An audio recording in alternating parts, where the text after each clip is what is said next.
Heavenly Father, as we gather once more, Father God, for our conversation, which taking place in Charlottesville, all kind of things taking place. Father God, as we bring the representative, the candidate, Father God, to give us whatsoever He about to do for us.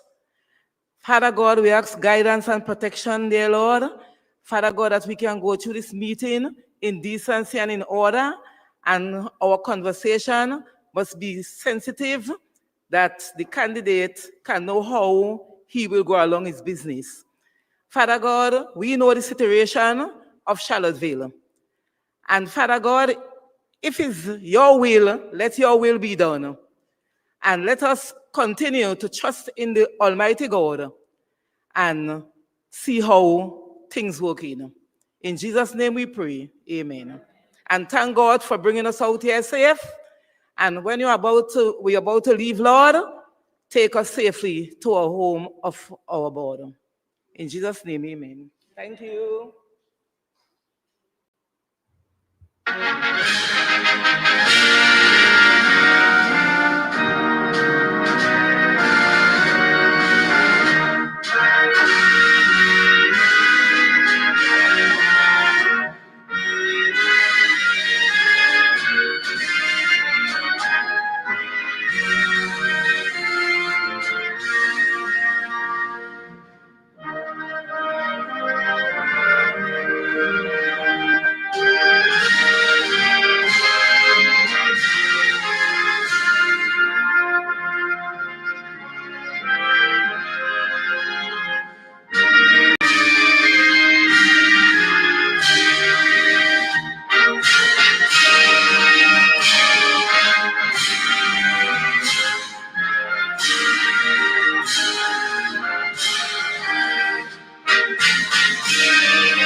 Please be seated.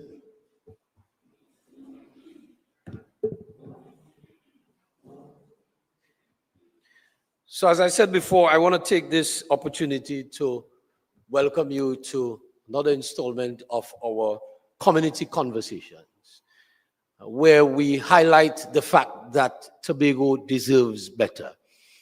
For 4 years, we've seen what an administration that does not have the ability to manage an island, the level of destruction that they can wreak on an island. If you look throughout your own community of Charlottesville, you will recognize the level of neglect, the level of abandonment that has taken place over the last 4 years. I don't know about you, but I believe that when members of the community gave the then PDP administration, now TPP administration, a chance to govern Tobago, and the chief secretary came from this electoral district, I believe you expected there to be better things and greater things in this district. But we've seen over the years abandonment, we've seen neglect. The People's National Movement would have left, and if we look right across the playing field, the People's National Movement would have left a project that if it was continued, would have been completed by now. And you would recognize that it is only because an election is in the air that you've seen construction restart on the project. And there is no doubt that the People's National Movement had Charlottesville and the electoral district of Charlotteville Nov 𝐝𝐶𝐸 as part of the family. As part of the family. The chief secretary didn't have to come from this electoral district for development to take place in this electoral district. The People's National Movement is about an all of Tobago development approach. And so tonight, we want to continue that conversation. This is part 2 of this electoral district's conversation. Because of its unique geographical makeup, you had to have 2 meetings. in this electoral district, one that took place last week in Castara, and we are here this evening in what some may call the pride of Tobago in Charlotteville. And so at this time, I want to welcome to the stage two gentlemen to take their seats. I want to welcome the prospective candidate for the Charlotteville 𝐝𝐸𝐸 district, Mr. Maxlon Roberts, to take his seat.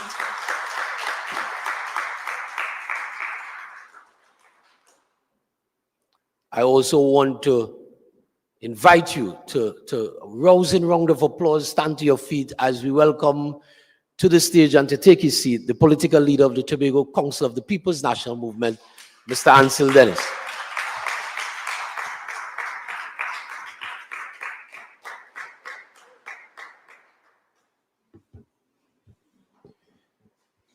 And so, ladies and gentlemen, this is your time to talk to these two gentlemen. And so the structure for this evening is that we're going to have opening statements by the two gentlemen, which will be then followed by an open mic session. And so we invite you to feel free to get to the mic. If you don't want to get to the mic can be brought to you so that you can ask very pointed questions to two able gentlemen. One, his vision for the district, and the other one, his vision for Tobago. And so at this time, I want to invite Mr. Maxlon Roberts to give him a few minutes to tell us who is Maxlon, what is his desire, what is his dream for Tobago and for the district of Charlotteville 𝐝𝐸𝐸. Mr. Roberts. Charlotteville, good evening. This is a pleasure to be here. But before I actually go into my reason for being here, I want to posthumously acknowledge a stalwart. I've been informed that we lost a stalwart miss by the name of Miss Elizabeth Jack, aka Stranger. A stalwart to the district, and I must acknowledge her. I think the homegoing ceremony would be on Tuesday, and I will definitely be here because I was informed that had Stranger been here, if she had to crawl to come down here, she was coming. All right, so I must acknowledge that. And this evening, I also want to acknowledge my colleagues, those who took up this challenge with us, with me. We don't have the full 15 here, but we have quite a few, and I want to acknowledge them, and I want to thank them for the support, because we grew as a team, we trained as a team, we worked as a team from the day we were selected till this time, and we've stuck together as a team, and I want to commend you all for staying the course. And by God's grace, we will see it through. And finally, I want to acknowledge our political leader for his foresight, his vision, the vision that he has not only for the People's National Movement, but for Tobago. And I want to thank him for his service, for his dedication, and for his commitment to growing this team. This evening, I decided I am going to speak to the people of Charlotteville and the electoral district, but particularly the people of Charlotteville, because there is something about the people of Charlotteville that I love. You know what that is? They don't talk with water in their mouth. They just tell you exactly how they feel. So I decide I am going to make it my duty that to carry you all on a journey exactly who is your candidate, what your candidate has been through, and why I am here at this juncture, offering myself to serve you, the people, not just of Charlotteville, but this beautiful electoral district. So I want you all to, they say, come see me and come live with me is two different things. I am going to give you an insight into coming and live with me so you have a clear understanding of who your candidate is. So bear with me. So stuff I might take a little 5 minutes, but allow me to talk to my people so that they know who is really going forward to represent them and why the desire that I have to represent them and where it comes from. So I'm going to be quick but intense. For those of you who don't know, I wasn't successful at common entrance, and those days was common entrance, right? So the younger people would know about common entrance. Now it's what, C or SCA or something like that. So I failed common entrance twice because I was young and I got 2 chances at it. I have an aunt from Trinidad here, she could bear me out. The second time I failed, you know what Mother say? Mother say, well, you catch crab till you're dead.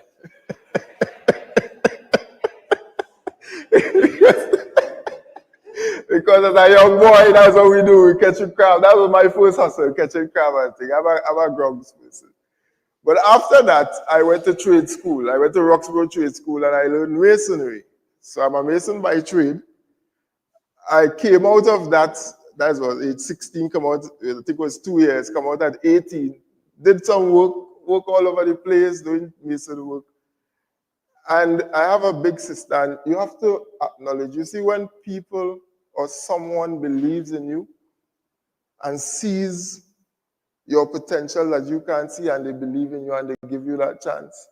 And I have a big sister. She looked at me at age 18 and said to me, she told me, she asked me to read something. She gave me something to read and I read it. She said, well, like, you're not ready for school. No, she said, you're not ready for school. She said, you want to go back to school? I said, yeah. And at that time, there was Elizabeth's College, Moraine. Again, some of you may not know of it, but that was a big institution. And I had to pay to go back to Elizabeth's College. And I went back to Elizabeth's College at age 18, going on 19, in Form 1. So I was in Form 1 with people 13, 12 in my class. I had a lot of people from Charlotteville in my class as well. There's a young man by the name of Kwasi Dick. I don't know if you all know him. That boy gave me hell. The Charlotteville people give me hell because I was the prefect and all of that. But I went through that process. I went through that process because I had a dream, I had a desire. And I got the opportunity and I took it. So I went through that process. Unfortunately, Elizabeth's College came and collapsed when I was in 4th form, going to 5th form to do exams because they opened Speyside, they opened Goodwood, and they opened Mason Hall. That was just around the time when these schools were open. And apparently, they used to send students to these schools, and they would have pulled their students, the normal age students, and filled these schools. So I couldn't go because at that time I go in and I well 20-something going away. So I had to fight that battle alone because the school eventually collapsed because they couldn't maintain themselves. But I stick to it and I went and I did my exams privately, scraped some passes. And my life changed when someone told me, why you don't apply to 𝐝𝐞𝐬𝐞𝐫, UTT? I didn't know what that was, the agriculture institution. And I did. And lo and behold, I got through. And I got through to do tertiary level studies as a mature student, not based on qualifications, as a mature entry. And thank God for GATE. And I'm going to say it again, thank God for GATE. That thing that we take for granted now, it was only because of this initiative by the People's National Movement that I could have ever seen the life of tertiary level education because I could not have afforded. My aunt is there, she knows what we've been through. So I got through and I got that grant and I took that and I excelled. I excelled at UTT. I topped my class in UTT, 𝐝𝐞𝐬𝐞𝐫. I went to UE. I excelled. I did all of that. And I want to give you all an experience. Something that I want this to soak in. Once I was in, my first job was a farm manager in Las Lomas, Trinidad. I don't know if you're familiar with that area. But my auntie here, she's Trinidad, so she knows the area. And you will know the kind of persons who live in that area. So I managed a farm. And when I went to the farm, it was a 26-acre farm. They had livestock, they have crops, and I was called in as a young boy. There was a guy on the farm who inherited, he lived there, so with his family. And I go on in and I do my thing. It doesn't matter where you put me to work, I work. Because I have a duty and I stick to my duty. But I got an experience that awoken me to something that I was never exposed to. So he was responsible for getting me to the farm, dropping me back on the main road so I get my transport. And the day I was exiting the vehicle, this gentleman looked across me, looked through his window, looked at a colleague of his outside and said, "Hey, what's going on? I'm looking for, and I'll use the polite word, I'm looking for a Negro to buy." That's not what he said, but I'm using the correct word. You all could pick sense from nonsense. He's looking for a Negro to buy. That thing shocked me. It was the first time I wasn't aware of what was happening. It's when I went home and I sat down and I was like, what just happened there? You know, who he chose? Well, obviously it's me he chose it for, right? And I want to say to the people of Tobago and the people who think like that and the people who associate themselves with people who think like that, Tobago is not for sale. Tobago is not for sale. So I lived through that, left that, gone up Lupino now. All this time I'm in Trinidad fighting to get my master's degree. So I've gotten my first degree, I got my second degree, master's degree now. Going to uni. But the next gentleman has this farm, he wants to develop the farm. Going up in Lupino, San Rafael to be exact. Living conditions. Going in a house, no roof. I ain't sure that, no roof. So you got to fix back the roof at some point. Never fix back the roof. And I stayed there for 6 months because that is what I had to do to finish my thesis. I used to walk a mile from in a farm, walk to the main road, catch a vehicle, go to St. Augustine, sit in the library all day to finish my thesis. I want you all to understand the caliber of your candidate and why he's so passionate about Tobago. Finish my thesis. I had to duck out there. When you walk, you can't let night catch you outside because you can't walk back in that road. And that is why I know about Mapapi. You know Mapapi is the animal Mapapi that. Them snakes will kill you. Met a few of them on the road going in there. That is what I have been through.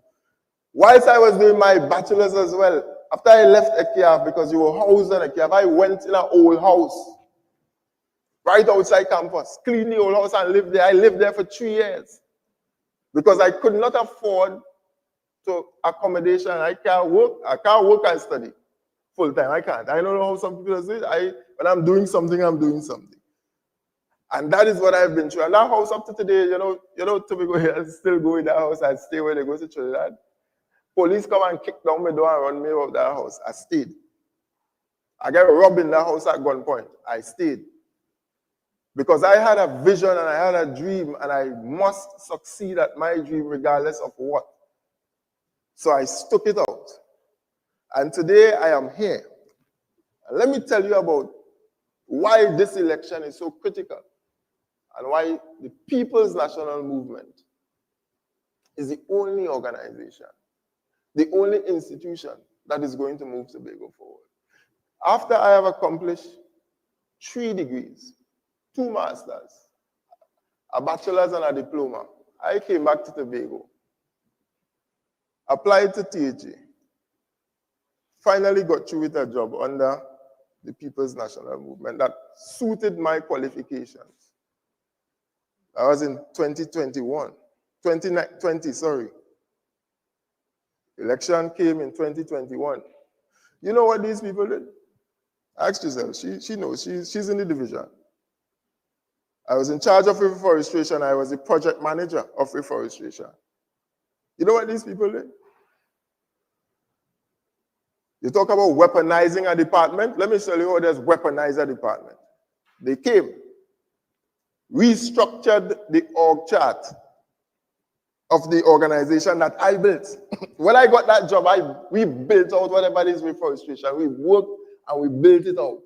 We created that institution. They came. Let me tell you what your area representative did. Restructured the org chart, removed project manager, and put in program manager. And tell me how to reapply, because you have no project manager position in the org chart structure. All up to a little while, I'm still waiting for an answer. 3 years ago, just got my son, got a daughter, have 3 mouths to feed. How you applying here, there, and everywhere, and they know they have no intention of hiring you? None. Because then they send me Tadco, same thing. None. That is what I had to go through. And up till this day, well, I can't work. You know where's the work I have now? You see the reforestation that I built? That we hired contractors, and then the contractors come and they hire laborers and stuff. What are the contractor give me work? I give me work as a laborer. So right now I just go on morning work as a laborer. That is why.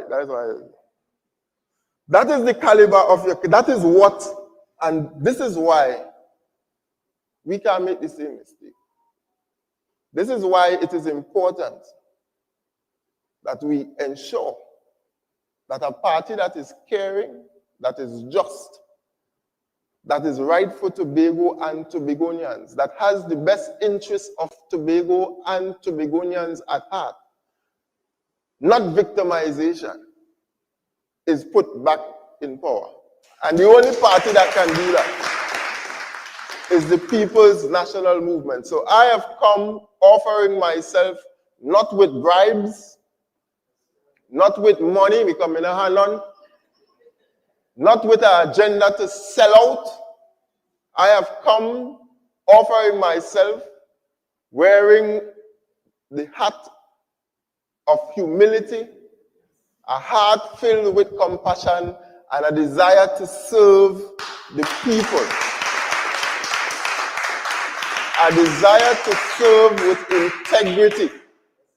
A desire to serve with fairness. A desire to serve justly, not just to some, but to all the people of this electoral district. And that is why I am here today, offering myself to serve you, the people, because that is what I have been through, and I know what it means to stick to something. And I want to say something before I close, to the young men in particular. Do not ever let this society limit your potential. I am a living example of, if I had given up when they said, when my mother said, you're going to catch crab till you're dead, I might have been catching crabs still. That is one. And secondly, I am here because I am of the firm belief that no man, woman, or child should ever have to go through what I have been through to get to where I am. It shouldn't be so hard. So I offer myself to serve, and I've given you, in a nutshell, who your candidate is. I thank you. I think we could do better than that for Maxwell.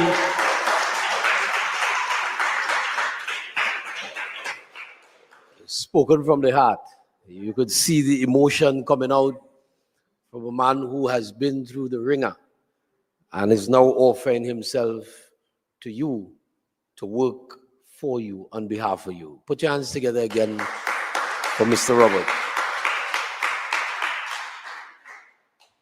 Well, they say this gentleman needs no introduction, but then you don't need a master of ceremonies or a chairman for a meeting. Yeah. And so the other gentleman to speak to us, I hope he doesn't get ready to set his timer, is a gentleman, as you said, that needs no introduction. A young man who came into the party willing to serve as well, and has served as assistant secretary, area representative for Buku Mount Pleasant, served as chief secretary, is now serving as the political leader of the Tobago Council of the People's National Movement. Ladies and gentlemen in Charlotteville, put your hands together as we invite Mr. Ansel Dennis, or as we say, Brother Ansel Dennis, to give us his opening remarks. Thank you very much, Brother 𝐝𝐸𝐶𝐫. Of course, it is always a pleasure to be in beautiful Charlotteville, a community I consider to be the second most beautiful village in Tobago. After Buku, where I was born. But I really, really love Charlotteville, and I love to be in Charlotteville. And as I drove in, I reminded myself that it has been some time since I went to Pirates Bay. And I am due for a Pirates Bay visit and a bath. The last time I came, I think it was in 2024, and I took a nice kayak journey across the bay all the way to Pirates Bay. So I need to come back soon to visit that lovely location of Pirates Bay. I went to Lovers Bay a couple of times, but of course, that one is further up. And I guess by the name of it, it's really for lovers. But it's always good to be in this community of Charlotteville. You know, I sat and I listened to Max Lund's very interesting story. But not only was it interesting, it was also very motivational. Because here you have a young man who, as he said, failed common entrance, but he did not give up. And I am happy that the PNM was able to build an education system that allowed persons finding themselves in that situation to still make it to the point of getting 2 master's degrees and 1 bachelor's degree. But it is important to note that for him it wasn't easy. He had to demonstrate character. He had to demonstrate resilience. He had to demonstrate tenacity.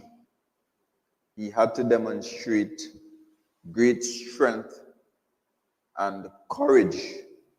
And of course, along the way, he had to ignore the noise.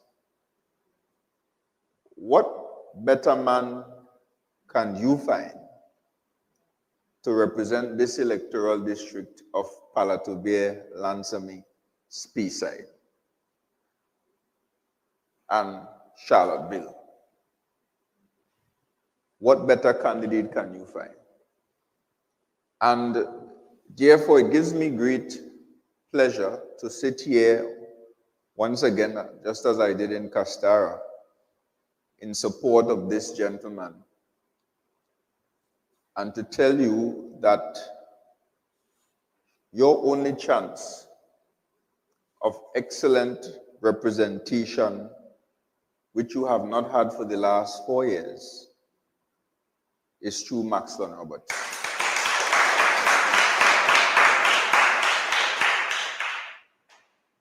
Because if you were to examine the facts before us, and I wouldn't spend too much time reminding you of the last 4 years, I prefer to tell you of some things that we will do in this part of Tobago. But if you were to examine the facts of the last 4 years, this electoral district has the worst roads in Tobago. This electoral district has been abandoned. Your fishermen has been abandoned. The cold storage facility was fixed yet for the fishermen. So the abandonment continues. I was hoping that now that an election on the horizon, people would have been racing to Charlotteville to attempt to fix these issues. But even around election time, they don't care. And I tend to believe that in his mind, the mind of your current assemblyman, he is safe and solid as a rock that shall not be moved. And I guess he expects that in this election, he can use the same old trick of gifts and goodies, and that you will come out in support of him. But I trust that on the next occasion, that the people of this district will have a surprise for him. But you have the worst roads. Your fishermen continue to be abandoned. The young people lack programs, they lack support. You had a facility ongoing, the construction of the community center and pavilion right next door, started by the PNM. 4 years has passed, and you have not seen any progress. Of course, God forbid if one of your people in this district, and more specifically this community of Charlotteville, was to fall ill and require emergency medical attention, you will call the ambulance and none will come because there is none available to come. Your farmers as well continue to be abandoned, no support, no programs. The farmland development program that was ongoing under the previous PNM administration was also scrapped and abandoned. The mini mall that we opened sometime in 2021 is still not fully utilized by this community. I understand as well that due to a lack of maintenance, some issues have developed with the building, and nothing has been done for the last 4 years. I understand as well that Turpin Bend is something that the people of Charlotteville wanted fixed for a long time now. The previous PNM administration got to the point of designs, tender, contract selected, and your assemblyman believed that there were other priorities rather than the people of Charlotteville. So the money that was set aside to fix Turpin Bend and to make it safer for persons traversing into Charlotteville was used to do other things in other parts of the island to benefit other people from outside of Tobago. Such is the level of consideration and such is the level of importance or lack thereof placed upon you and your lives by your current area representative and Chief Secretary, Assemblyman Farley Augustine. And I am here to tell you that you are better off with a PNM administration in office you are better off with Maxwell Roberts as your assemblyman, and you will be better off with a chief secretary from Buku Point.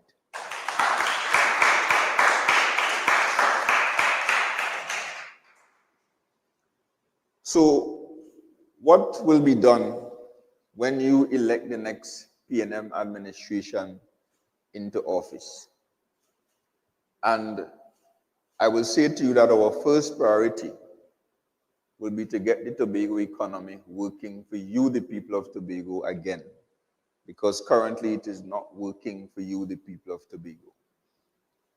We have, outside of the Tobago House of Assembly activities, two main contributors to economic activity on the island: tourism and agriculture. And I am sure over the last 4 years, all of you have seen the decline in those sectors. You have less visitors coming to Charlotteville. You have less food being produced from Charlotteville. You have less food being produced in Tobago, as a matter of fact.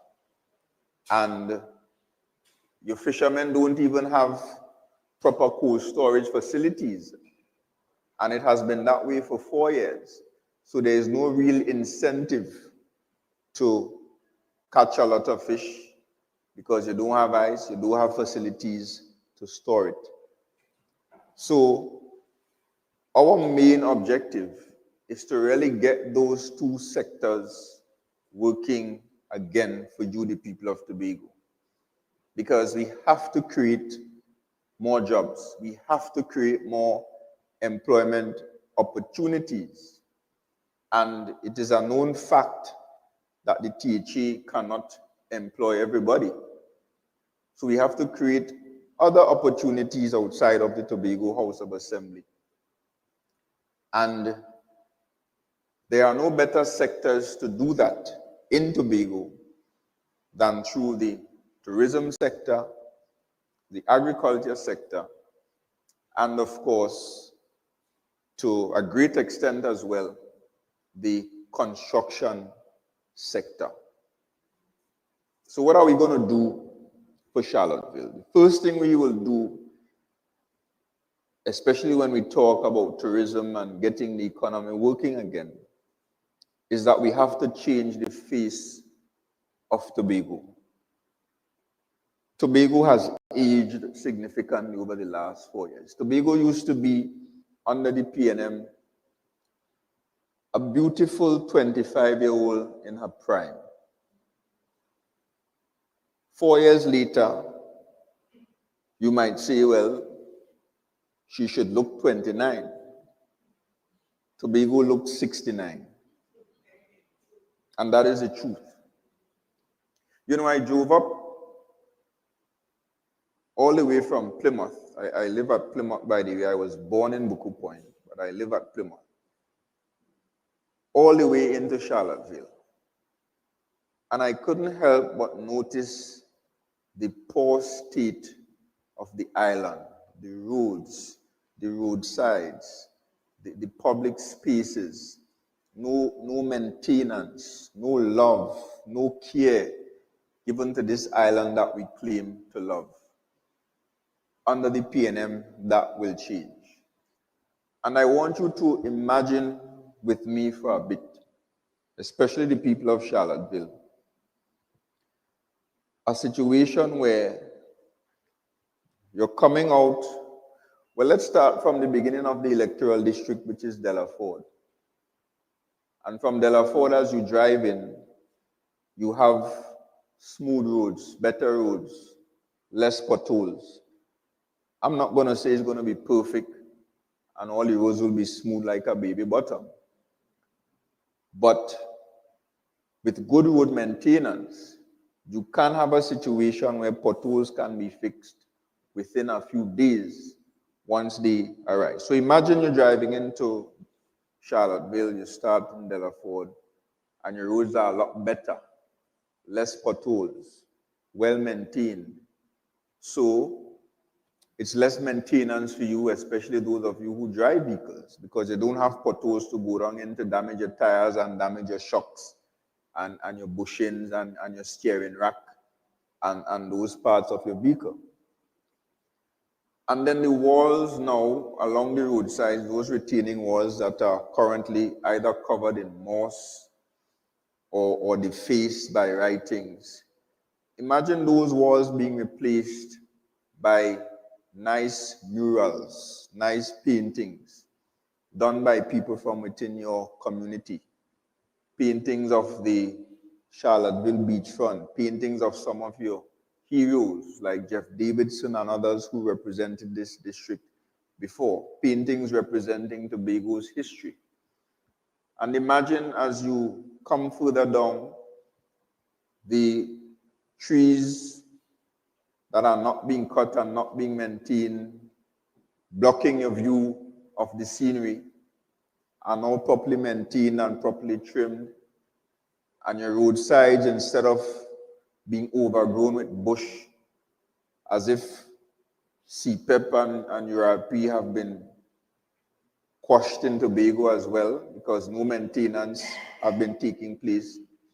Imagine with me, you're coming in and those areas are properly landscaped with nice palm trees and immortal trees planted by your roadsides, and you're experiencing your beautiful community, and you're seeing the sea and the nice trees, and you come down into Speyside, and of course the roads in Speyside are also very well done, very well maintained.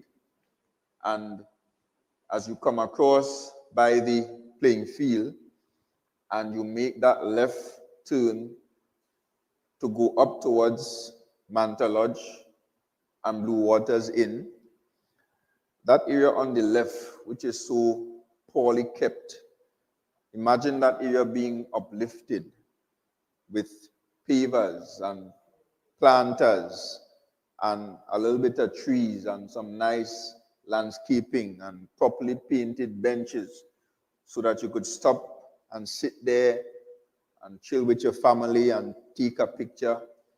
And while you're doing that, you see some visitors to the island stopping there and doing the same thing. Because currently now they will pass straight. Nobody will want to stop to get out there. It's a poor sight. Imagine that area being properly maintained. And as you go up further, Manta Lodge on the left, and you look across the Manta Lodge, and you see every balcony has a tourist sitting there bareback, taking in the views and taking in the nice breeze, because your tourism sector is working again. And you have a Secretary of Tourism that when they traveled, it wasn't just for traveling's sake, but they traveled and they talked to hotel operators and cruise operators that were willing to bring investments to the island. Imagine that. And then, of course, when you get to Charlotteville, that dangerous bend that killed people in the past is no longer there, because it has been redesigned and fixed, and it's a lot safer. So you no longer have to hold your heart in your hand when you're coming down there by bus, because the bus feeling like it will tip over. Imagine that is fixed. And then as you get down into Charlotteville, having navigated the newly designed Turpin Bend, I mean, you could still call it Turpin Bend. It still will be a bend. I'm not saying it's going to be straight. It will still be a bend, but a lot safer.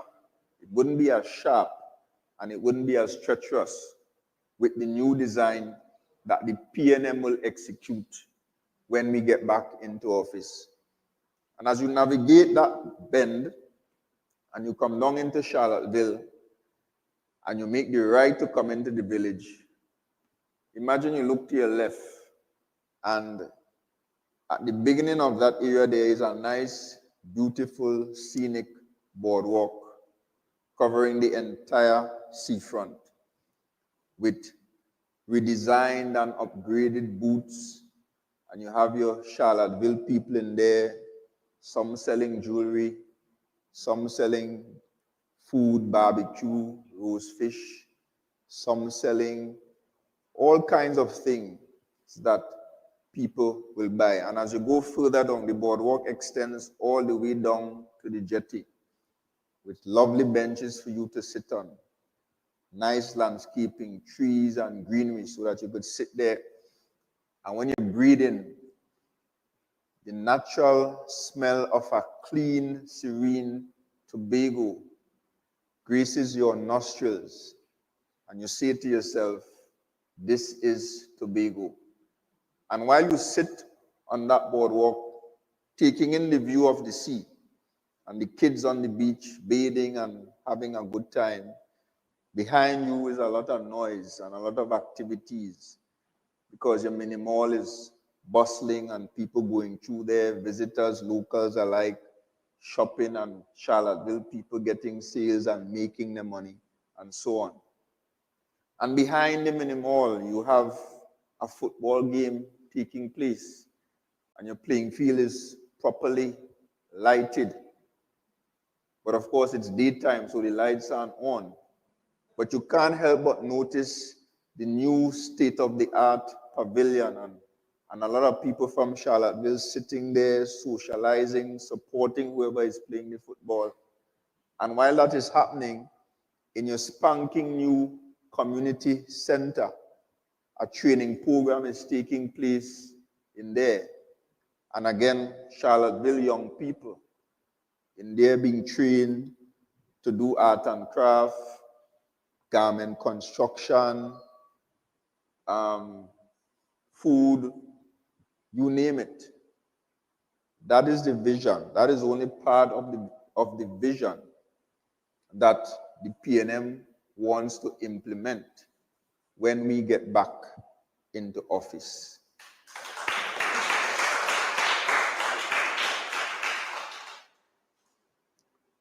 So that's, of course, a major part of the tourism plan and ensuring that we have the infrastructure in place. And when we do these things, yes, we have a tourism sector, but I want you to understand that when we beautify and uplift Tobago and the face of Tobago, we're really doing it for Tobagonians first. Because you live here. Tourists will come, they will spend 6 months for the long stays. Most people will spend 3 to 7 nights and they go back to where they come from. And if you treat them nice and they had a good time, which we will ensure we do, they will come again. But you live here. You are the ones that get up, you send your children to school, you go to work, you work hard to mind yourself and your families, and you contribute to the development of Tobago. And therefore, more than the tourists, you deserve to enjoy good roads and beautiful surroundings and good, comfortable areas. So after a hard day, you could come and socialize and just relax and take in the natural beauty of Tobago. You deserve that. You shouldn't have to wait till you jump on a plane and go to somewhere in Florida, Miami, or wherever to see nice, properly maintained sidewalks with nice, intricate landscaping. That should be Tobago on a normal day.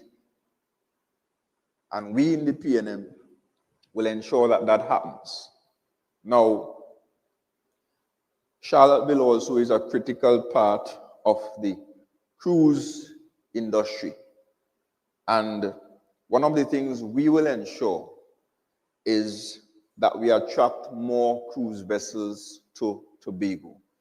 And of course, the larger ones tend to go to Scarborough. And in Scarborough, as I indicated in Collar Hall, we will be constructing a new cruise ship village, but we expect as well that some of the smaller vessels will come to Charlotteville. And therefore, in Charlotteville, we will ensure that we improve the infrastructure available to accommodate cruise ships when they come to Charlotteville. Right? Now, as part of our quest, because one of the things we will be doing as an administration when you put us there is seeking out investments, because no country, no island like ours is developed without investment, especially foreign investment. Government do build hotels, really. Very few examples of that. Hotels and so on, it's normally investors. And Tobago requires a lot of investment. Tobago requires additional hotels. We require a marina. And when we travel, we're not going to be traveling for frivolous reasons. We're going to be traveling to talk to serious people in serious organizations to invest in Tobago. So when a Secretary of Tourism or your Chief Secretary leaves Tobago, he's not going to Tobago Day to party and fet and sell Beneball and take out pictures. I'm your Chief Secretary, and take out pictures and all those kind of things. Right? When your Secretary of Tourism or your Chief Secretary travels, it's not to go to a conference and just sit down in the conference and then the conference is over and they take your money and shop and come back with a suitcase full of clothes and Gucci bags and Gucci belts and all kind of things. And after 4 years, you benefited nothing from those trips. When we travel, it will be to sit in rooms with hoteliers, with cruise lines, with investors, and we will arm ourselves with a prospectus or a document outlining the areas that we need investment in Tobago. And I am giving you the assurance that in one term, we will come back from one of those trips with at least one major hotel, with your cruise ship village and a new pier to accommodate an additional 2 to 4 cruise ships. We will come back with your marina, and we will come back with other investments in renewable energy, the fishing sector, and the agriculture sector.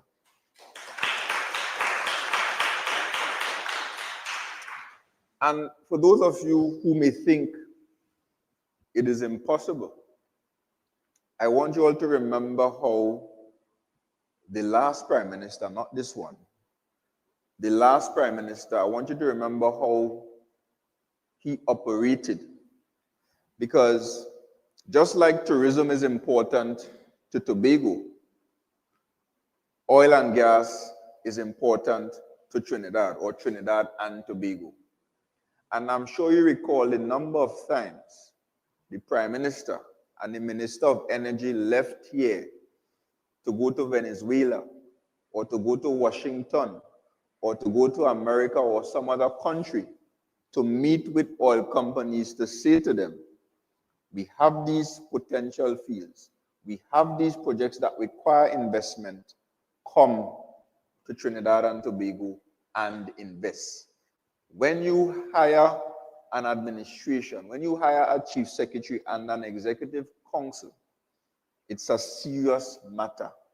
And they should be working daily, day and night, on your behalf. It's not to dress up nice and take pictures on Instagram. It's not to travel all over the globe and have a good time. It's not to go on the internet and look for conferences, and any conferences you find that align with your division, you bring a note and ask the chief secretary, and the chief secretary approving you to go on conferences and no benefits to this island. That's not what it's about.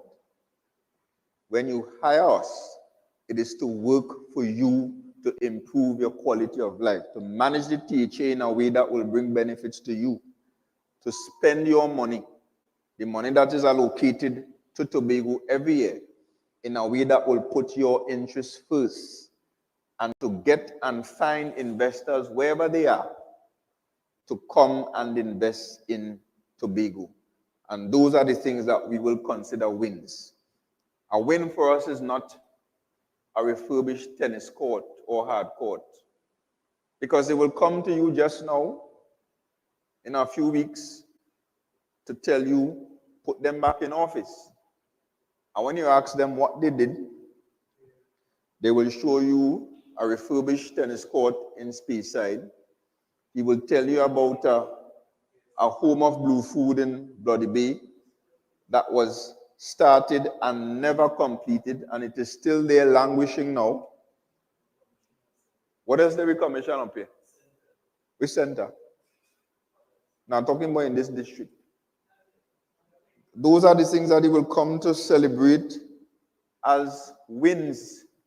And I can tell you, put us there, put Maxlon there, put me there as your chief secretary. And in 4 years' time, I'm coming to tell you about the hotels and the thousands of jobs that we created through those hotels, and the marina, and the different sites and attractions that we introduced for you to enjoy and for tourists to enjoy. I'm coming to tell you about the farmland development program that allowed farmers, even from this community, to get land and to produce food. Those are wins for us. We're not in this to refurbish. I mean, yeah, you maintain those things. That's your job. And you just bathe your skin every day. That's a natural thing. Refurbishing a community center and a hard court, that's like bathing. That's maintenance. What new have they brought to really improve your quality of life? And the answer is nothing. So the final thing I will talk about very quickly, because I know Charlotteville is a fishing community, so I can't come here and not talk about fishing. So we intend to transform fisheries in Tobago and the way we do fishing. Because I can tell you stories about fish processors who are so talented that they produce some of the best processed fish. And I'm saying processed because I really can't remember if they want to eat, if it was smoked fish or salt fish. So let me say processed fish. It tasted better than anything that I ever picked up in penny savers or morsed that came into the country. I'm telling you that. And I want you to believe me.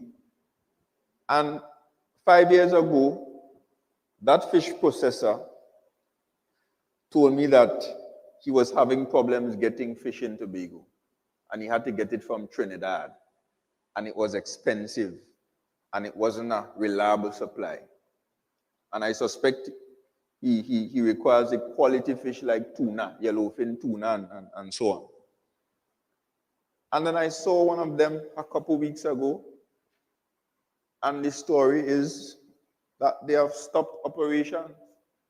They stopped producing that tasty, delicious smoke or salt fish that I eat. Something that I am sure if it goes to the international market, it will rival anything that is produced out there in terms of taste, in terms of quality. He had to stop for lack of fish. And see right there? So that can't continue. So this is what we're going to do. We're going to build out at least three fishing ports in Tobago. One in Scarborough, one in Plymouth, and one in Charlotteville. Then that company called Tadco that they destroyed, of course, we're going to rebuild the company and restructure it and put it back on its original moorings. We're going to cause that company, give them the funding and everything and the approval to go and look and find and acquire 5 commercial fishing vessels. After that, we will identify 5 fishing communities here in Tobago, and Charlotteville is likely to be one of them. We're going to say to those fishing communities and those fishermen, come together, form a company or a cooperative. We know all you're accustomed to pirogues, but we're going to give you all some training on how to operate this larger vessel. Form yourselves into a team. Operate the vessel, fish the vessel, and a vessel like that, when you go out, you ain't coming back for a week or 2. Right? And of course, those in Charlotteville will have to operate from Roxborough, because that is the closest fishing port. Roxborough, Charlotteville, whichever one. Right? Because we will not necessarily have the money, but you have to balance it. We can't put a fishing port in every community. We're not going to do that. That is unnecessary and irresponsible. So we're going to say to them, fish the vessel, find the fish that does make big money in the international market, which is tuna, and it have others. Bring it here, go to the port or your base port, whichever one it is, offload the fish. Now at those ports, they're going to have fueling facilities, cold storage facilities, and basic maintenance facilities at all 3 ports. Of course, when they catch the fish, if it works as it should, because there are 5 vessels, we should have enough fish for all our processors to get and process. We should have enough fish to maybe sell fresh to the local market, to restaurants, to hotels, etc.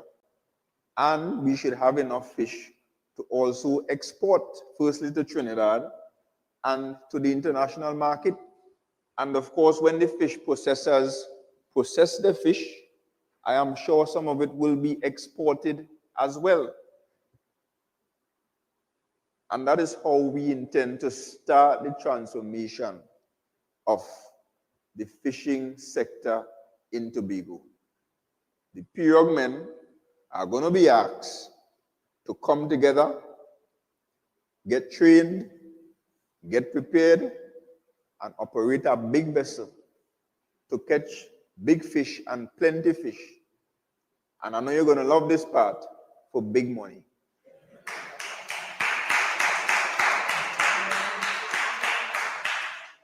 So I've started conversations with some of the fishermen, and they are looking forward to that challenge. And let me say, it was attempted before, a similar model was attempted before, because that is why the capital of paradise came here, and that ended up in the hands of the THA, and the THA is now operating that. And I'm saying we're going to do it a bit differently and ensure that it works this time across 5 fishing communities. Of course, the THA and TATCO will give all the necessary support in terms of management and so on, because we don't expect fishermen to function as accountants, right, and to sort out the books and so on. So we're going to find ways to ensure that even people from within those communities can be engaged to treat with the administrative issues of those cooperatives or companies within the various communities.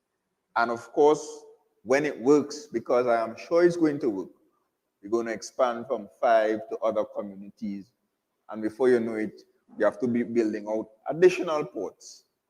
And as part of our manifesto as well, you will see where very experienced fishermen, if they want to take on the challenge, we're going to have a program in place that will allow them to procure larger vessels on their own with lease-to-own arrangements through that same TATCO company.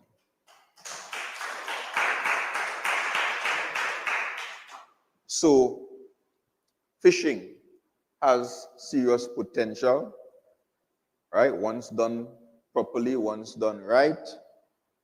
there are going to be a lot of opportunities for income generation, job creation, and beyond the fresh fish, I am really excited about the processed fish because I remember what I taste. Imagine eating something 5 years ago and remember how it tastes. And I don't know if it's my wife cooking or the fish processing. I remember how that tastes up to today. And I'm sure a number of other fish processors in Tobago have serious, serious potential. And I'm looking forward to the day that Tobago produce fresh and processed will take over Trinidad first and foremost, and the regional and international markets. We are importing a lot of food from Trinidad. If the boat don't sail, if Kamlan, her foolishness, cause war to break out, and God forbid the boat can sail, you will starve. You will starve. And no, you wouldn't need KFC neither because the chicken coming from Trinidad too. We are not producing enough food, whether it be livestock, crops, or fish, and the next PNM administration will change that. Thank you very much.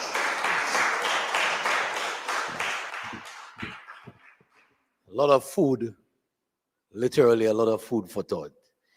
Real tangible plans, that's what you get when you come to a PNM meeting. Not the old talk and the bacchanal, but real, tangible, doable plans. And we know Tobago deserves better because we've not seen that. We've not seen that over the last 4 years. We've seen governance by VUPs, VAPs, and 𝐝𝐞𝐬𝐿. That's what we have seen. And the People's National Movement is the party that is willing, able, and ready to make it happen for Tobago once again. And so I want to invite you at this time to make your way to the microphone. And even to our online viewers, we want to thank you for joining us. We see there are some questions in the comments, so we will get to those questions as well. But we want to invite you to the microphone, our audience here. Ask your questions directly to the, I almost said straight off the bat, Chief Secretary. Ask your questions directly to the political leader and soon to be Chief Secretary of the Tobago House of Assembly.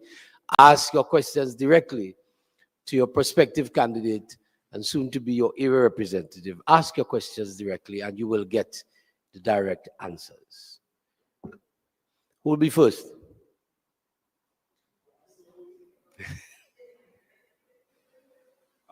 Pleasant good night to each and everyone.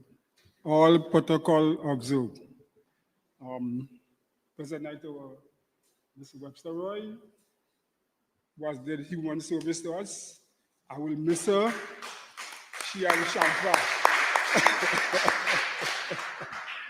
I will really miss them in Parliament because I usually look forward, when there are certain bills that to be discussed in Parliament, I used to really take a time off to listen to Mr. Webster Roy and Shamfa Kojo. Also, Mr. Hislop, on your maiden contribution that you made in Parliament. Also, Miss London from Roxborough, excellent. And Mr. Ansel Dennis. All right?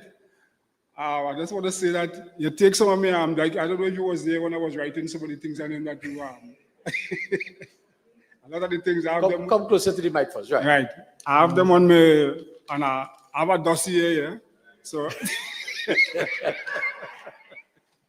I don't know if anybody taking notes that whatever I have here, that I only hope that who listen on the outside, right? They don't take and pass it on the other side, right? Because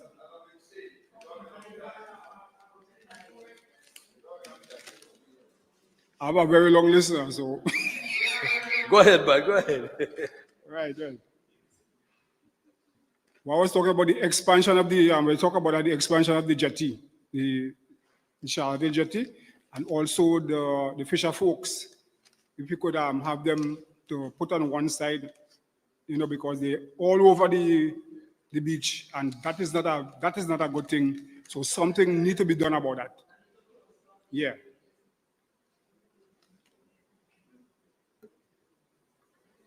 All right, you mentioned about the Turpin Bend. That is also, you know it is. All we have is 2 mirrors, one on the other side. And that's basically, that's it, nothing else, because I know there was agitating about, we will fix that, we'll fix this, and so far, nothing has been fixed. Right. We're going down the road.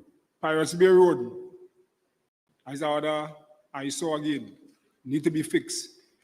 One thing I did want to do in Pirates Bay also, I like to do volunteer work and things. So I went down by the bay, asking guys and things, hey, we need to go and clean Pirates Bay. And believe you me, the response was like, who paying? I said, pay what? Let me go and volunteer, and this is our beach. We have to take pride in our beach, right? But I am not getting that kind of response, so I don't know what could happen. The other thing is security for our water treatment plant up at Campbellton. There's no security at that place, none whatsoever. Something needs to be done, because would you check all the water other places, security is there. And the only place that have no security is the one in Charlotteville. So we need to do something about that soon, right? You remember that it's water we're dealing with, right? And we don't know who could go and tamper with XYZ. So WASA, this is for you, and you need to do something about that and do something quickly. Right, you talk about the fixing of the down by the beach. If we will continue with, because you know that was in the plan after the building finish, the esplanade continue going there. I have it here too, right? So what I'm seeing also, that sometimes politicians give people chances and tell them, hey, go and build, so go and build there, which is, I don't support that, because I'm seeing concrete structure now on the beach, right? I'm sure you see that, right? If something like what happened in Jamaica, a storm passed, they're looking for compensation. Who compensating them? I don't know, right? So we need to deal with that kind of situation there. I don't think, because the beach belongs to the government basically, right? But you can't tell them to go and because they get water and they get electricity too. Who paying for that? I don't know, right? I'm not against development, so let everybody look at outside and say, well, I feel against anybody, right? I'm not against that, but let me deal with certain things and let me deal the right way. To Mr. Roberts, I know you're into agriculture, right? Our access road in Charlotteville, we have basically none. I just do a little farming up Bel Air side, which is Courage Road. Very treacherous. Now the road that all that bad, but some of the access road further in going to Starwood, all that road become abandoned right now. No road to go, because vehicles used to go right inside. And now, no way you can go inside there. Maybe if you have the little track to go to traverse that place now, because the other side, it's better. We'll pass on Flagstaff and go down. But this road, nothing at all. So we need to get that going in order for we to bring out the produce and so on. And the other time, I wouldn't know, to get the youths and them into, because after some of them finish their legal 5 days and 10 days, they're on the block and wasting their time away, doing nothing, because I am a member of the Trinidad and Tobago Fire Service. I retired now, and sometimes when I come from work, I used to just change my clothes and go in the garden one time. I asked some youths already. I say, hey, let me go and plant some coconut and things. They tell me, some of them, you know, children tell me, they rather go and plant marijuana. Man, no serious, they tell me that. They rather plant weed than to go in the bush and plant the coconut. And by the end of the day, they know they go and show my thing on them up there. Right, so we had to get some pretty lessons. We had to also deal with that also. Right, Top River Road, up Top River. We have two, well, some people call it river, some call it gully and west upper, right? But there are some houses that have been challenged there right now. With these gullies, they need to fix because basically we don't have no sort of rain. But if we have seriously like what took place in Jamaica, believe you me, I check about 5 houses, they will be, I think, at the pass. They will fall into that ravine, up Top River, Bamboo Village. These places need to be fixed. And the other one is J.D. Elder Drive. If you could remember, 2 years ago, when we have all the rain that fell in Charlotteville, that place is still there. It needs to be fixed. All the debris on them, they are still there.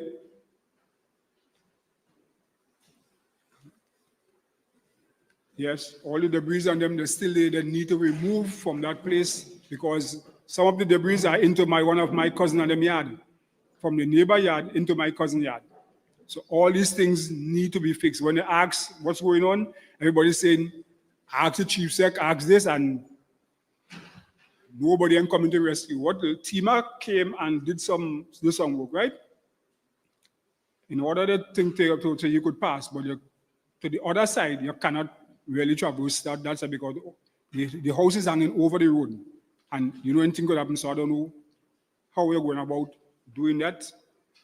I don't know who in charge, because I know TEMA did their part already. So you just remove all these debris and things from the road.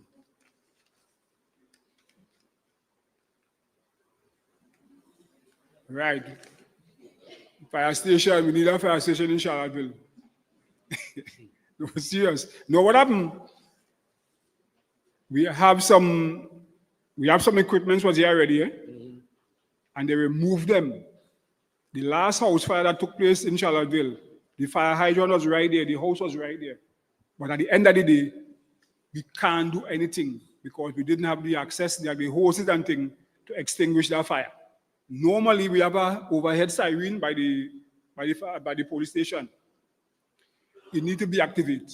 You need to fix that siren because at any emergency, they used to activate the siren and all the firefighters from Charlotteville, because we have at least about 20-something firefighters from Charlotteville here. Plenty. We could run a station for ourselves. Okay?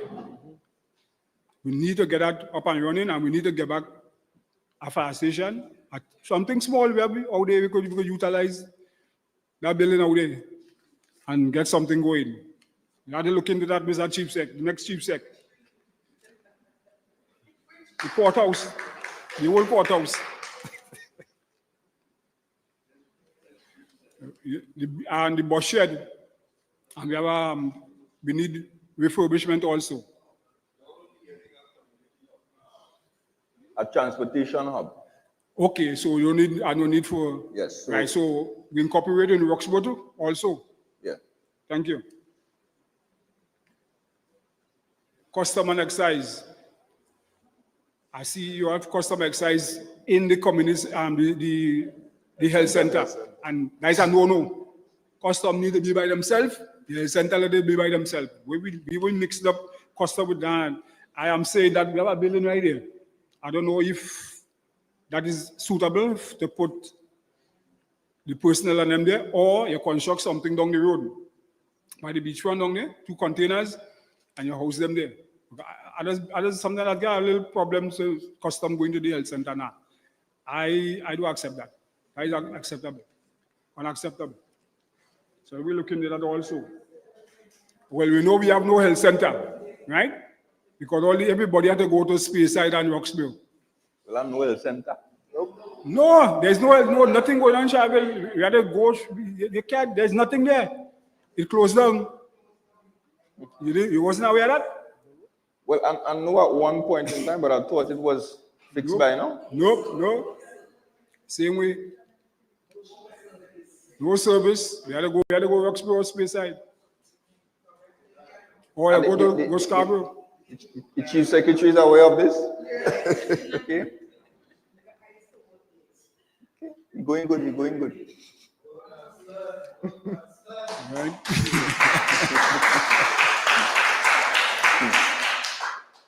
I like to see lifeguard also in Pirates Bay. Because I know we have some young fellas now come out, and I hope that they could send some to Pirates Bay. Because Pirates Bay is a very active place. Yeah, so we could need to have them.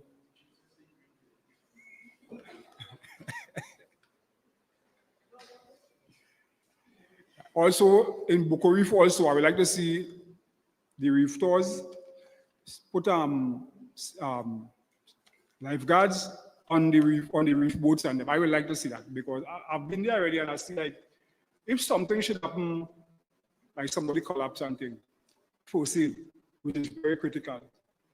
We need to get something like that going because I've seen recently somebody called for ambulance, and 45 minutes gone. That was somebody died, dead people. Yeah. That's unacceptable. That's a no. You can't do that, right? I know my job spec. When I was as a firefighter, they give you 1 minute. That is it. You're out there. When last has an ambulance been stationed in Charlotte? That's the next thing. We don't have an ambulance. None. Right? We don't have an ambulance. That's a very long time now. Dallaford, the same thing. They used to have an ambulance in Dallaford, one Charlotteville, Lansome, and going down the road, nothing. Nada, North, Zilch. The fire service one, that I work in neither. So we're in trouble. Right? So that's another thing we have to look into. So I'll take note, eh? I'll give you a little food for thought. Right. Now, you're all aware that $18 million was spent on 12 ambulances and none ain't working. Yeah. Just making sure you all know that. I would like to also see lifeguards in the Argyle waterfall. Put some lifeguard in Argyle waterfall. I bring up that topic with Mr. Hazel already, but I don't know. I don't even fell on deaf ears. Like a few years ago, I bring up that idea, but I don't know because we have a lot of people that go to that waterfall and a lot of people lost their life there already also. So we need to see some lifeguards showing up because we have plenty. We have a lot of youths now, so put them there, let them work.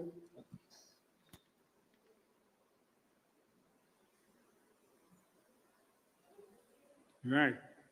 I would like to see we have a silo where we could have, we have a lot of fruits in Tobago wasting, mango, breadfruit, and all this kind of thing. I would like to see that. Have a silo so you could have the people and them bring the stuff, you pay them something, so we could always make with mango juice, with mango cheese, with jam, jelly, and all this kind of thing. So you always, right.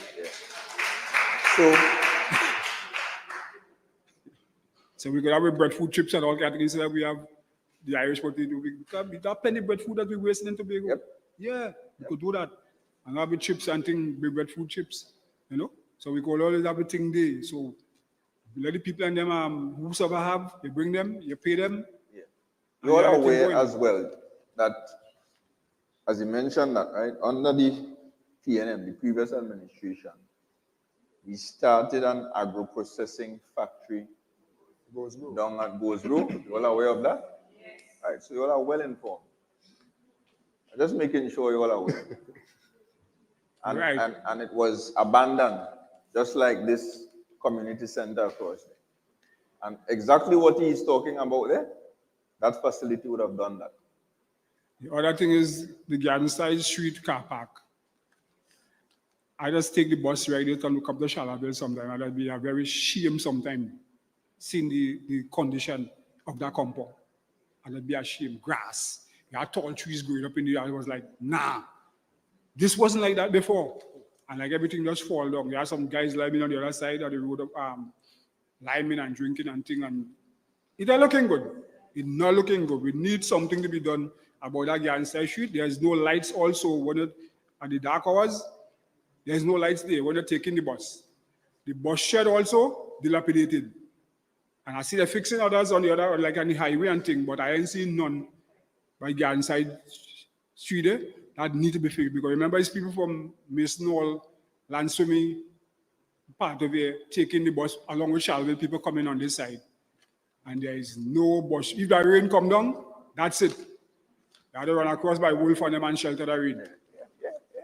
Yeah. So, remember the now Chief Secretary used to boast about taking the bus. You all remember that? Before he was Chief Secretary, he used to take the bus. So, at that time, he had a lot better facilities. But since he has stopped taking the bus, and he's now being driven around in Prado, obviously he forgot where he came from. So remind him for me, please, next election where he came. I know.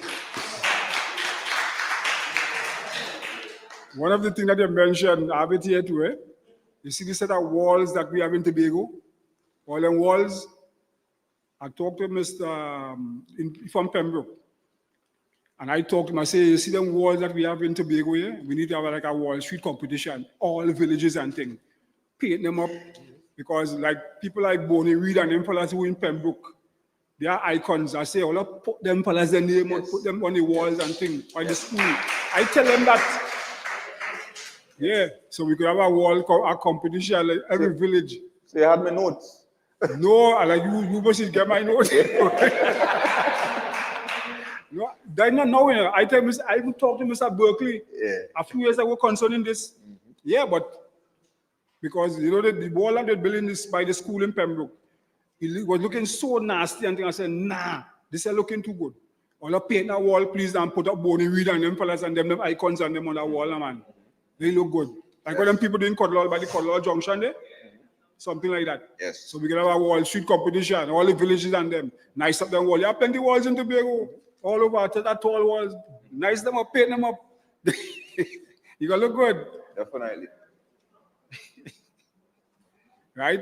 The other thing is the guys and them who painting the roads. I think it's time that we get rid of that kind of we need to get a machine or machines to start marking the demarcation of the roads and things. Instead of have people bending down on the roads, it's not a nice thing. Because also the health, the guys and them health also come into contact. Because remember you talk about paint. You're inhaling that paint from for over a year, period of years and things. That could be detrimental down the road. Cancer and all this kind of thing. Because I would like to see you have a machine to do that, train the men and them how to do it. Be one for the country, one for Tongside, and have demarcation and mark the roads and things. They have the Claude Noel on these spaces. They need to mark over to because sometimes the night very, very dark. Right? And I have one more complaint to give you. One more. I gotta be brief. I have a senior citizen, a good friend of mine. She from 𝐸𝐶𝐸, and she's going through a terrible period right now. She cannot walk. Right? She tell me to, well, Mr. Morris not here. Because he that fall into his right. Yeah. What happened? She used to work in the customs and she took ill. She cannot walk or whatever. She was hospitalized for about 6 months for the Spain, St. James.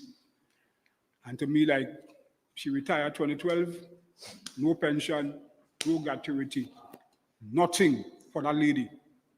Nothing. I tell her that she get now. She get a little INS now. She have two caregivers. $3,000. One of that money had to go to one of the caregiver. The other money, little money she had to dip into that to get the next one going. So that causing her a lot of pain and suffering right now. So we need to deal with that. I don't know who could help me or help her to get something. Also, what she mentioned to me that the ambulance, when she gets sick and she go to the Scarborough Hospital, you will go free. But if you ever come back, I understand now the ambulance don't take you back to your home, right? I hear her pay. She tell me I pay $700 right now. I don't know. How she tell me? $700 it costs her, and she don't have that money. She in bed. She can't walk. I will tell you who the person is, so you need to go and check her or with Mr. Morris, and let me deal with that situation because I'm a good friend. I don't leave Charlotteville and go and feed you sometime. You know? Yeah, I don't be on she bed, give she water, to drink. Now she has she family and them, you know, we're very close. Right. We're very, very close. I'm a good friend. Anytime I enter Tobago, once I have nothing to do, I go on up Sangstantil and Lime and thing. I ain't going to put no woman up there. I go on now. I'm a good friend of them. Right? So, thanks. Thanks for listening.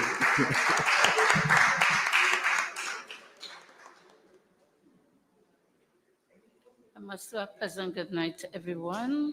Good Pleasant evening. Good night. All protocol observed. To my Lower the mic a bit.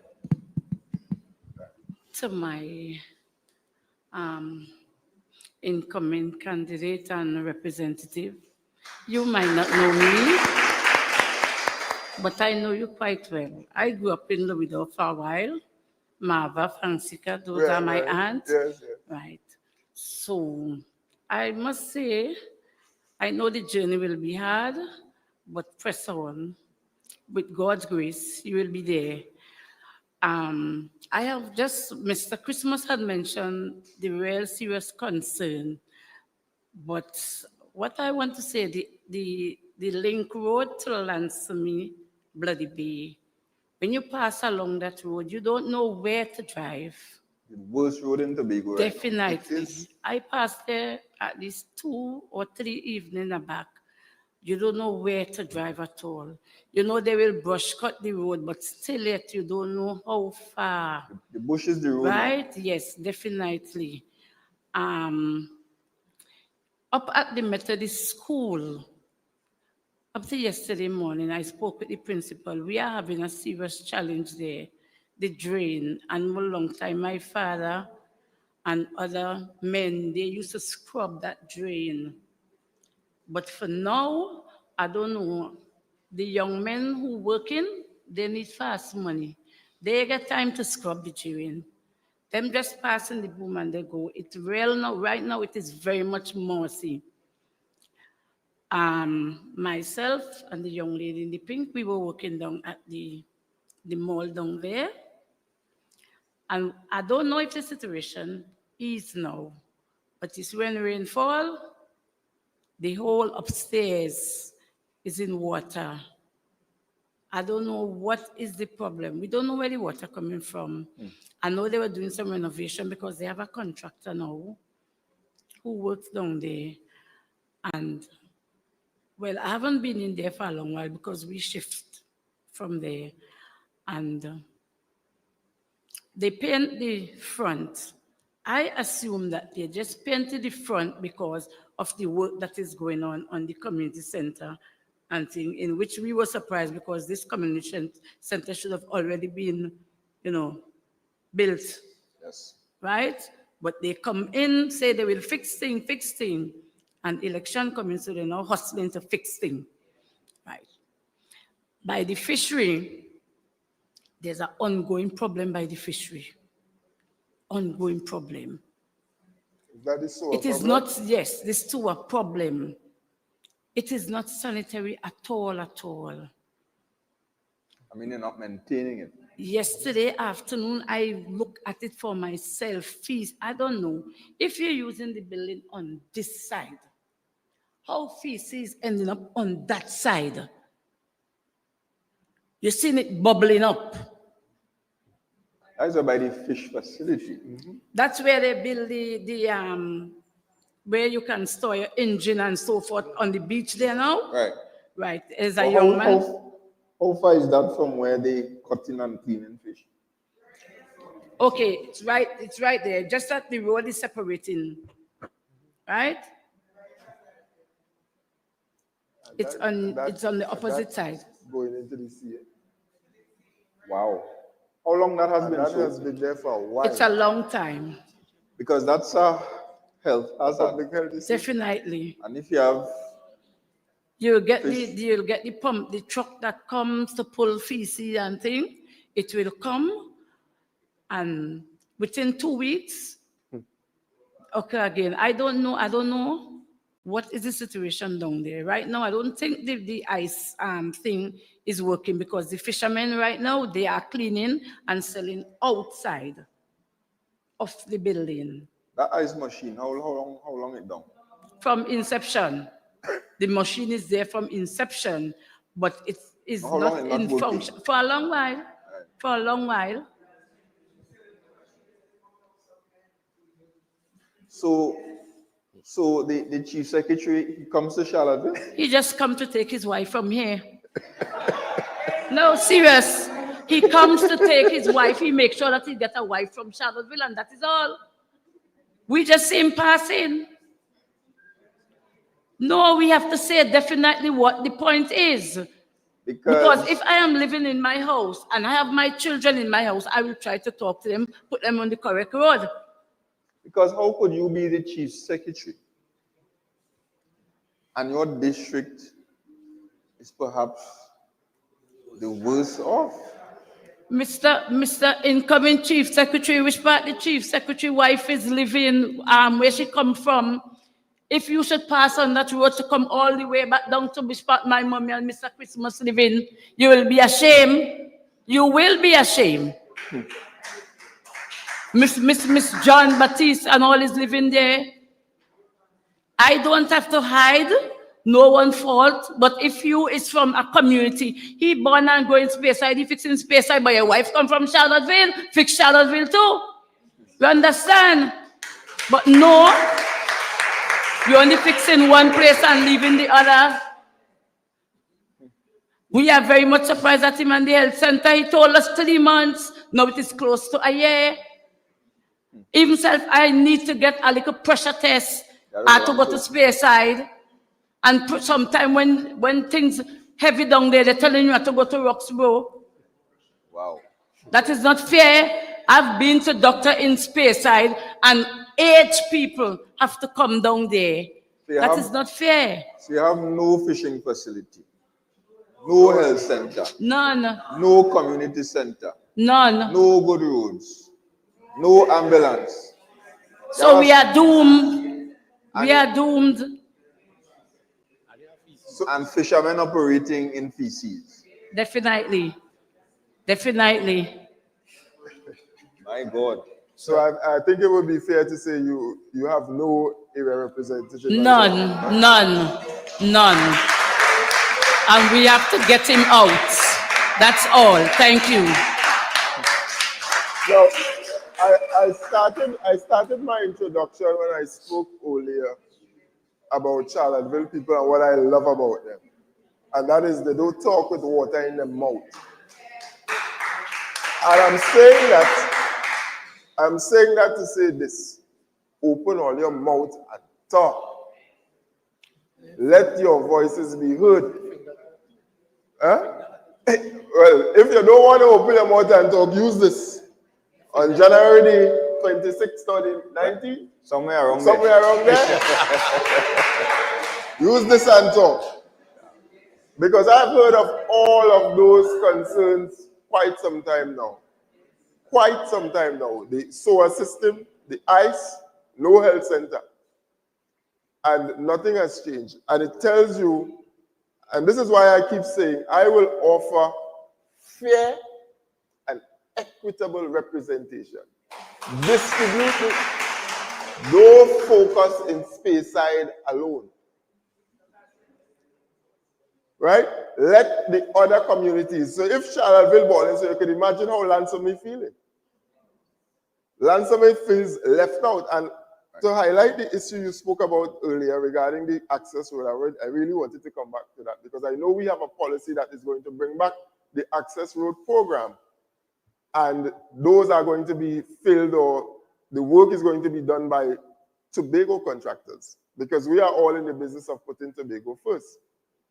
But added to that, in order to have effective representation, you must understand three aspects of your roles and responsibilities. And I'm beginning to realize that none of the assemblymen presently, Except one. has no clue about what representation is. You have an administrative role. Except one, boy. Except one. Except one? Yes. Except one. Yes. Except one. One is enough. Except one is enough. You have an administrative role, you have a legislative role, and you have a representative role. And these people accept the minority, which holds them to task. And only because of him, we know half of what is going on. Doesn't have a clue that they have to fulfill all of these functions in order to be effective. So they can't represent you. They are putting zero policies in place because ask them, what policy have they put in place? We don't know where they're working from. You know, we just More than policy, what is the development plan for Tobago? we don't have any. We don't know what their intentions are, what they plan to do, how they're going to do it. You know what their development plan for Tobago is?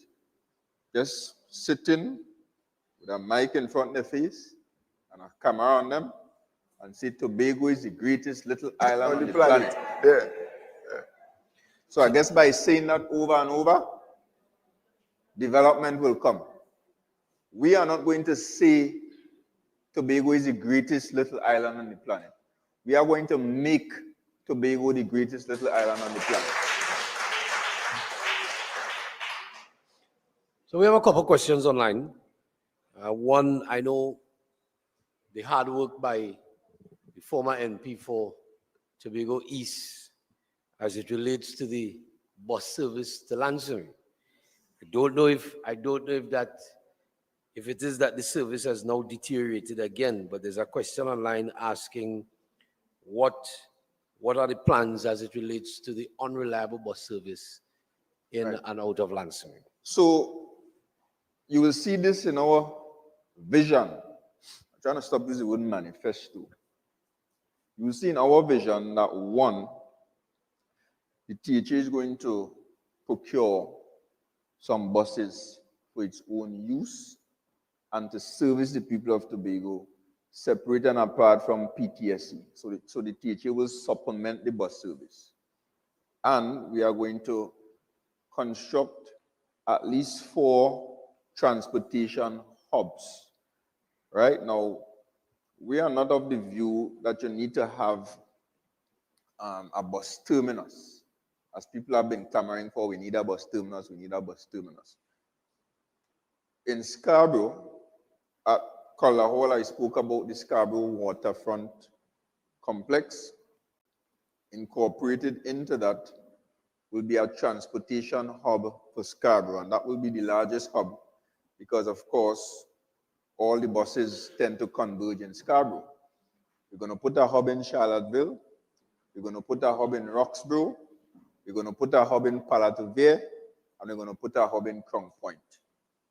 And I want to say as well that as part of our efforts to green the island, because you're going to hear me talk a lot about greening, because I believe that Tobago has an opportunity to promote itself and market itself as a green island.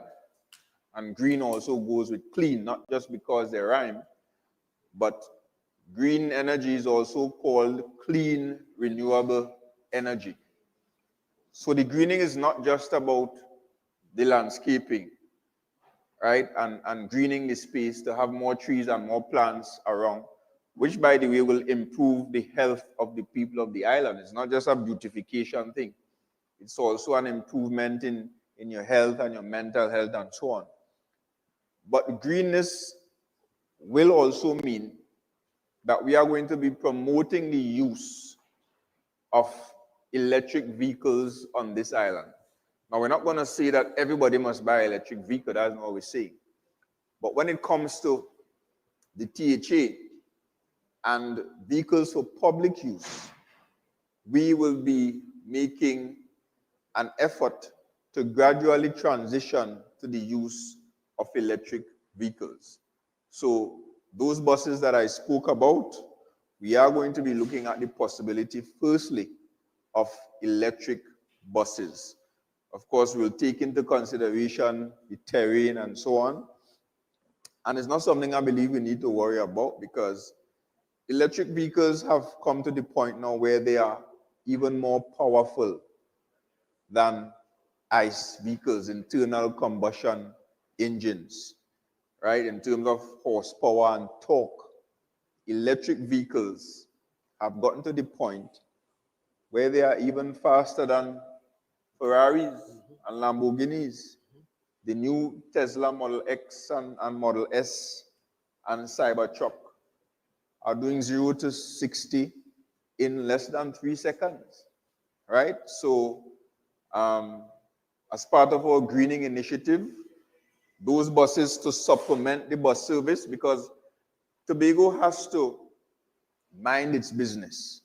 And in some cases where you have national responsibilities being discharged to Tobago, if they're not being discharged effectively, your next PNM administration will simply take care of it.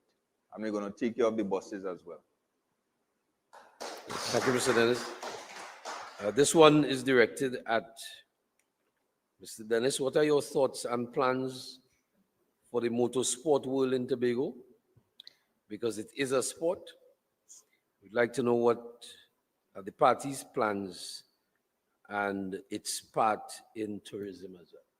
So in Friendship Estate, we will pursue the construction of 2 very important facilities, because sport tourism is another important aspect of our tourism and our economy generally.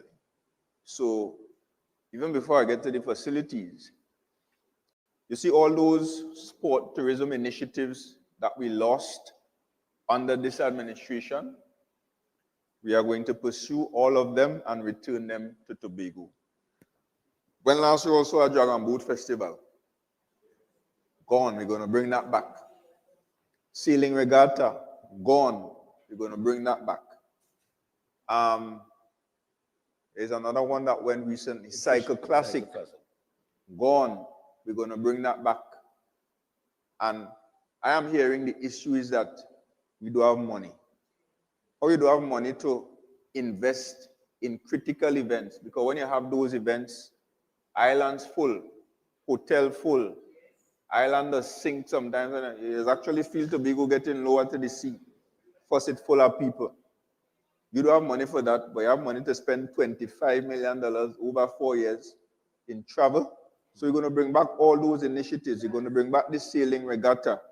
When we establish the fishing ports, we're going to bring back the fishing tournaments, because our idea is that Tobago must become a festivals island.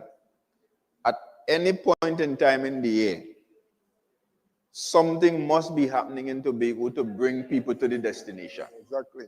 Whether it's a carnival, a blue food, a heritage, a jazz, a regatta, a culinary festival, a music festival, a yam festival, a dashing festival, cycle classic, something must be happening on the island to bring people to the island, and we will develop that. So in Friendship, we're going to construct an international cricket stadium. And of course, with an international cricket stadium, you're opening up the island now to host regional and international cricket tournaments such as CPL.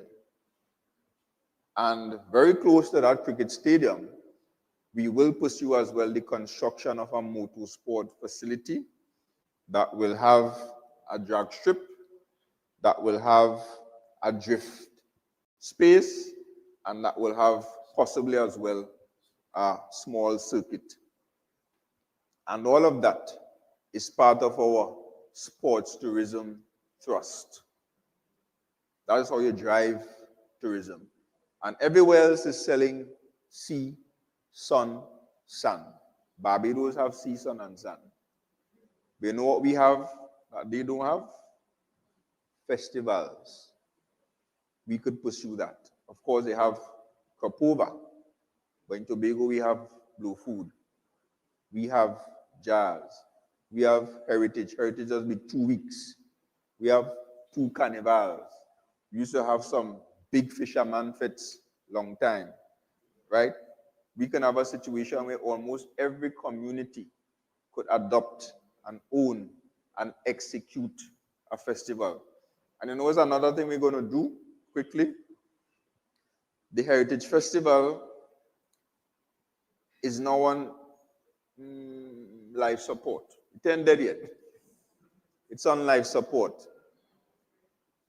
We moved from having, I can't remember the exact number, but for us to get to a point where, imagine Lekoto didn't participate in Heritage. That happened, I think, was last year. For us to get to that point, it means it's really bad. Keenan stopped participating. Bethel only now trying to come back. We have to revive our Heritage Festival. Our heritage is too important for us to lose, and we have to revive that. And I can tell you one thing we are going to pursue. You see that Moriah old-time wedding? It's time for us to have some real weddings for money. People must pay to have that Moriah old-time wedding experience as the actual wedding. You must get paid for that in US dollars and pounds and euros, and we will pursue that. Thank you, sir. Any other questions from our audience before I take maybe the last 2 from the online viewers? We still have a mic available. We're going to be wrapping up shortly.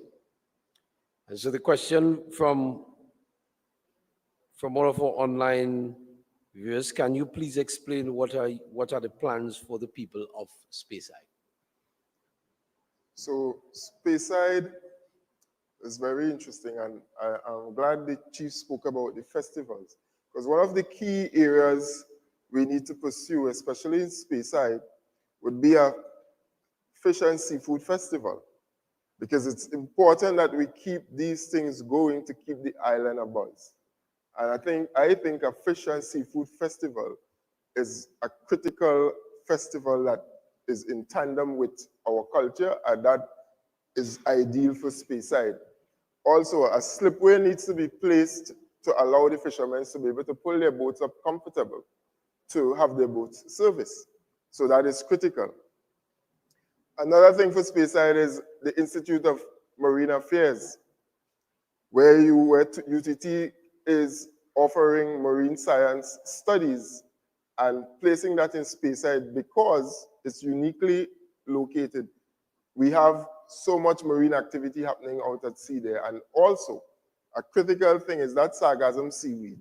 If you understand how it flows, it actually comes through Giles and comes through from upper Speyside there, and then it spreads throughout. So if you can have an institution researching the use of it, researching how to capture it before it actually enters and starts spreading, that is going to be critical.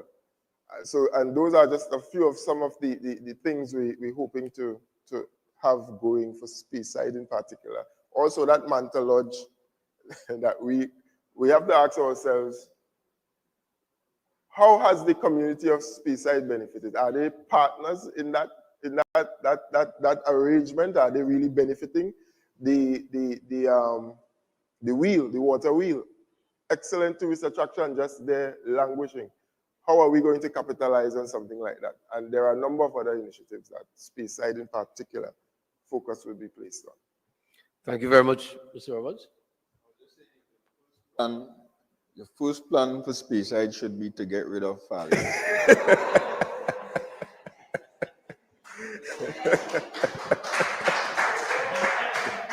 So, ladies and gentlemen, Charlotteville, you have been a fantastic audience this evening. I want to thank as well our viewers online.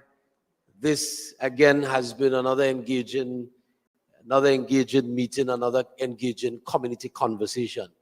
And so we want to thank both Mr. Roberts and Mr. Dennis for taking the time out to be here with us, to share, to give us some insights into the plans, the projections, for us to put Tobago first again, because whether you like it or not, if you're honest, if we are honest as Tobagonians, we have not received the proper representation, proper governance in the last 4 years, and Tobago definitely deserves better.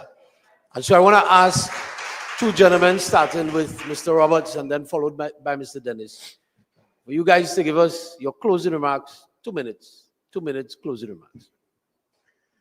Again, I indicated earlier that the struggle that I have been through, and now I'm willing and ready and quite capable of putting myself forward to fight for the people of this electoral district. As I indicated earlier as well, I come to you with compassion, humility, and a desire to serve. Not with bribes, not with money, and not with a sellout agenda. I am here to serve all of you equally and equitably, because this district, Charlotteville, Speyside, Dallaford, Bloody Bay, Lansome, Castara, Pallitivere, deserves better. Without you, I actually see this district that represents the heartbeat of Tobago. It epitomizes what Tobago looks like culturally.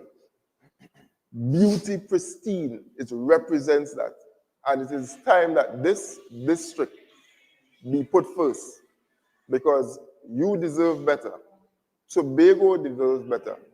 So let us work together to put Tobago first and put your district first. We can all agree that we've been left out. Currently, we've been last, and it's time we be put first again. Thank you, Mr. Roberts. Mr. Dennis? Well, I've been generally saying at these meetings that Tobago is last, but tonight I seem to have discovered that there is a community in Tobago that is last, because I have not heard of this kind of abandonment in any of the other districts. And it confuses me, because the Chief Secretary himself, the man in charge of the island, is the representative for this district. And based on what you have said to me this evening, and said to us, and said to Tobago, because there are persons online looking on, about 300 of them, then you have to love yourselves enough to put yourself first again. And I want to give you all an assignment, especially the people in Charlotteville, because I said to you earlier that imagine Charlotteville, which is an hour and a half away from Buku, is better off with a chief secretary from Buku Point. And I'm not saying that, but here's what I want you to do. When you go back to the fishing facility in the morning, find about 3 or 4 of the fishermen and ask them whether or not the ice machine had shut down in 2020. It might have been 2020 or 2021. And ask them what happened when Ansel Dennis, as Chief Secretary, visited Charlotteville and discovered that. I'll tell you what happened. When I visited Charlotteville and discovered that the ice machine was down, because it's mechanical, it will go down from time to time, I called the administrator of the Division of Agriculture, and I told him that it needed to be fixed immediately. And those fishermen, when you ask them, they should tell you, if they are speaking the truth, that the facility was fixed within 1 week. In fact, the day after I left Charlotteville, a technician was up here the following day looking at the machine. And when they looked at it, they discovered that it needed a part. Within a week, the facility was fixed. The difference between Ansel Dennis and Farley Augustine is that Ansel Dennis will fix your problems in a week, and Farley Augustine will ignore you for 4 years.